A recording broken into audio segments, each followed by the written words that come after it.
BRS నాయకులు కార్యకర్తలపై కాంగ్రెస్ నాయకులు దాడులు చేస్తున్నారని ఆరోపించారు మాజీ ఎమ్మెల్యే పద్మా దేవేందర్ రెడ్డి. మెదక్ మున్సిపల్ మాజీ చైర్మన్ మల్లికార్జున గౌడ్ ను పోలీసులు అరెస్టు చేశారు. ఈ క్రమంలో పోలీస్ స్టేషన్ కు వెళ్లి ఫిర్యాదు చేస్తే ఎఫ్ఐఆర్ చేయలేదని చెప్పారు. పోలీస్ స్టేషన్లు అంటే కాంగ్రెస్ కార్యాలయాలుగా మారాయని ఆరోపించారు. భవిష్యత్తులో పోలీసులు తగిన మూల్యం చెల్లించక తప్పదని హెచ్చరించారు.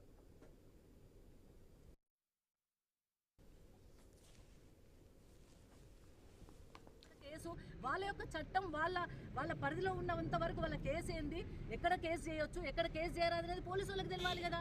పోలీసులు కూడా వాళ్ళ చట్టాన్ని అతిక్రమించి అంటే ఎక్సెస్ పోయి కేసులు పెడతా ఉన్నారు.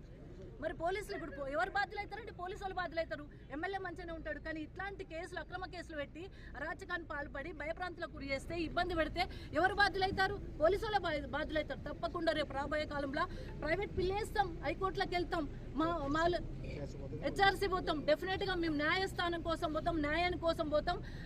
ఎందుకంటే ఇక్కడ ఎస్సీలే ఉంటారు, ఎస్సీల మీద ఎస్సీ ఎస్టీ అట్రాసిటీ కేసులు పెడతారు. ఎస్సీలో ఇప్పుడు జైల్లో ఉన్నారు వాళ్ళు. అంటే ఏం జరుగుతుంది ఇక్కడ? న్యాయం ఎక్కడుంది? మీ చట్టం ఎక్కడుంది? మీ పోలీసు వ్యవస్థ ఏం చేస్తుంది? పోలీసు వాళ్ళకి ఇన్ని రోజులు మేము ఎందుకంటే గౌరవం ఇచ్చినాం. వాళ్ళ పని వాళ్ళ చట్టం తన పని తను చేసుకోపోతా అంటే చట్టం చేసుకోపోతా అనుకున్నాం. చట్టం చేస్తలేదు, పోలీసు వాళ్ళు చేస్తున్నారు, ఎక్సెస్ చేస్తున్నారు. వాళ్ళకి అంటే వాళ్ళకున్న పరిధిని దాటి ఎక్సెస్ చేసి కేసులు పెడతా ఉన్నారు.